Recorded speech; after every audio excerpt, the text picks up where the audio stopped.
Good morning, student. I will start your sixth chapter of SST class 5. Okay, and its name is the temperate grassland, the Paradies. Okay, different types of grassland found in a different countries. Firstly, there are two types of grassland. There are two types of grassland: temperate grassland and savanna. Temperate grassland and savanna. Temperate grassland are area or often grassland with a very few trees. These grasslands are located in the cooler climate region between the Tropic of Cancer and Arctic Circle and between Tropic of Capricorn and Antarctic Circle. Okay. So आप पहले ये देख लें कि different types of grassland found in a different country and its name is also different. Okay. So firstly, Argentina, Pampas, Central North America, Paradies, Russia, steppes, South Africa, Valders, Australia and New Zealand, Downs and Hungary, Pustuta. Okay, ये जो grassland है उसको हम अलग अलग countries में अलग अलग नामों से क्या करते हैं, बुलाते हैं, ठीक ना.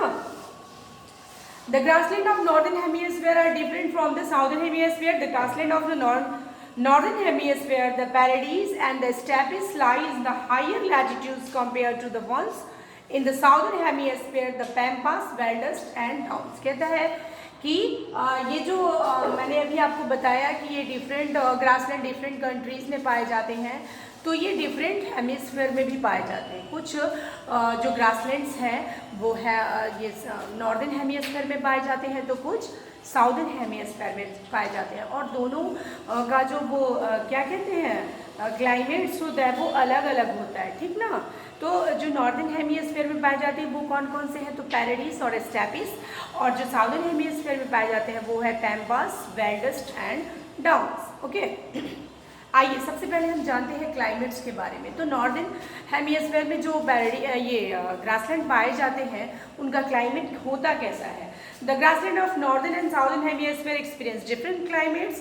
In the northern hemisphere, the grassland are found in an interior of the continents, making the area very hot in summer and very cold in winter. कहता है कि यहाँ का जो क्लाइमेट्स होता है नॉर्दर्न हेमिस्फीयर का वो एक्सट्रीम ही होता है, कॉन्टिनेंटल टाइप होता है, ठीक ना.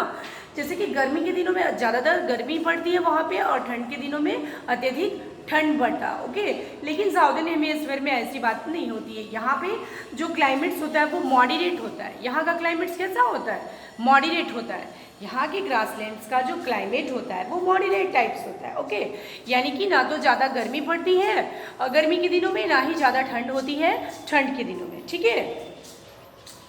यानी कि पूरे जो ईयर्स होता है वो मौसम कैसा होता है, प्लीजेंट होता है, pleasant throughout the years. Okay, plants life के बारे में हम जानते हैं. The trees are exist the here are planted by the farmers. These grassland vary in size from the country to country. In the Paradies regions of North America, since there is more rainfall, the grassland are tall.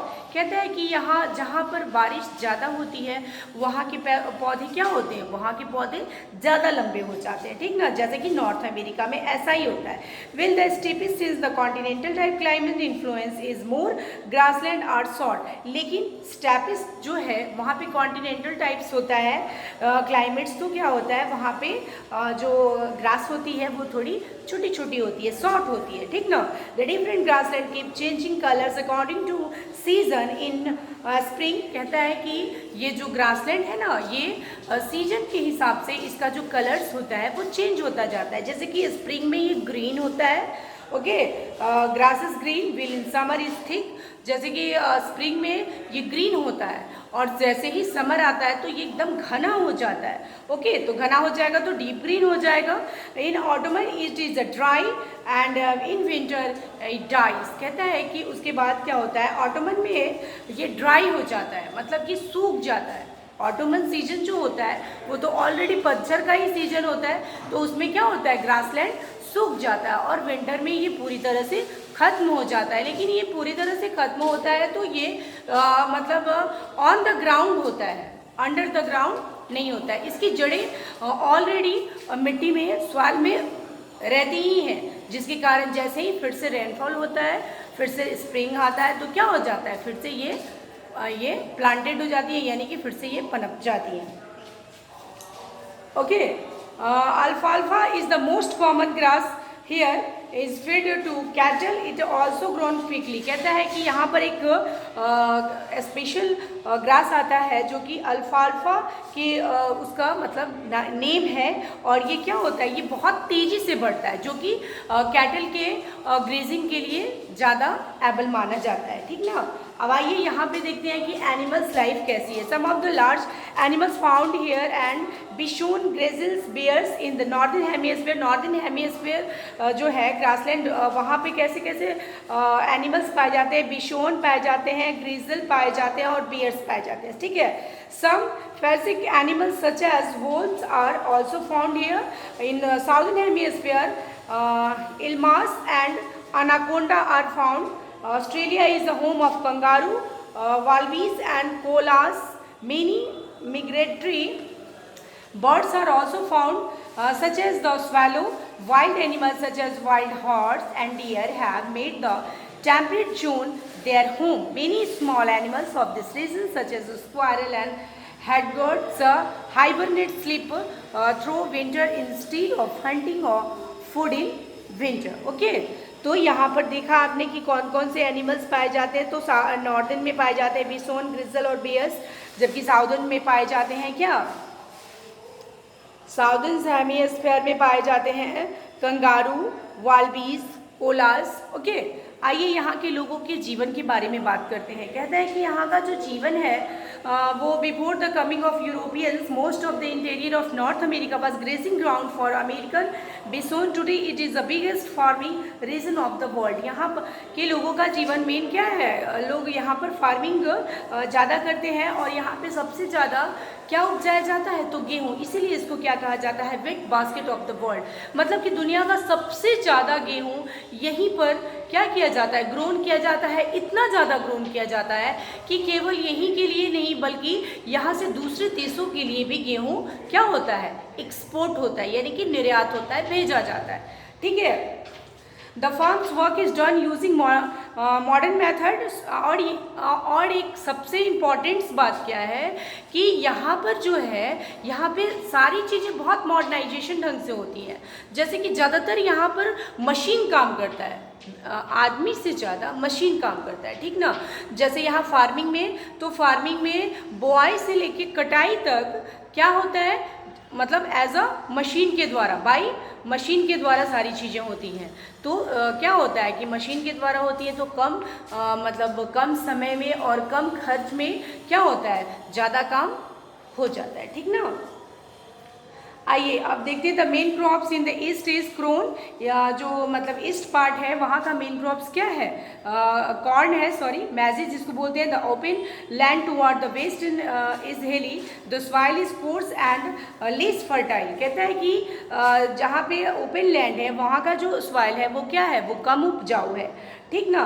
Here animals are reared and on large open area called ranches. उसके बाद इसीलिए यहाँ पर क्या होता है, यहाँ पर एनिमल्स रियरिंग होता है। ठीक ना। यहाँ पे पशुओं को पाला जाता है, जिसको रैंचेस बोलते हैं। ठीक है। जो एरिया होता है उसको रैंचेस बोलते हैं। People who own operate ranches are called ranchers. और जो लोग इसे पालते हैं, जो एनिमल्स पाले जाते हैं उनको रेंचेस कहते हैं, जो लोग इसे पालते हैं उनको रैंचेस कहते हैं।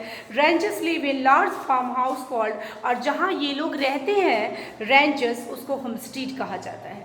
ठीक है। The people employed by the ranches for herding livestock and called cow herd, ranch hand and cowboy. Cattles are reared mainly for beef and milks. यहाँ पर पशुओं का जो पालन है वो किस लिए किया जाता है, तो मांस और दूध के लिए किया जाता है। The cattle are milk by the machines are a large part of the total beef produced in consumed locally, the rest is exported to Europe. कहा जाता है कि यहाँ पर जो पशुओं का दूध जो निकाला जाता है ना, वो भी मशीन के द्वारा ही निकाला जाता है। Okay.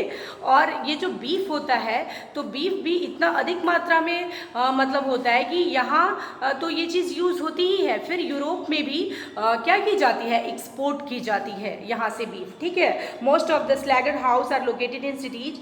चिंकागो on the southern tips of Lake Michigan is an important centre of slaughtering animals. The important industry in the prairies are meat packing factories and flour mills. कहा जाता है कि यहाँ पे दो जो फैक्ट्रीज है वो इम्पॉर्टेंट है, एक तो बीफ की जो कि मतलब मांस का एक्सपोर्ट होता है, मांस को पैक करके दूसरे देशों में भेजा जाता है, और दूसरा मतलब कि आटे को, क्योंकि यहाँ ये इसे क्या कहा जाता है, wheat basket of the world कहा जाता है, इसीलिए यहाँ से क्या किया जाता है, आटे को भी मतलब दूसरे देशों में भेजा जाता है।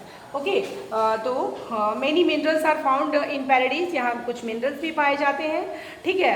Underground mining is also done to bring out the mineral deposit of lignite coal and mineral oil. Okay तो यहाँ पे दो ये पाए जाते हैं, डिपॉजिट ऑफ लिग्नेट कोल और मिनरल्स ऑयल होते हैं यहाँ पे। और cuts in factory oil refineries have developed किया जाता है, और उसके और इन चीज़ों को प्यूरिफाई करने के लिए यहाँ पे फैक्ट्रीज का भी क्या किया गया है, फैक्ट्रीज भी लगाया गया है। ओके तो यही था हमारा the temperate grassland the paradise. Okay thank you.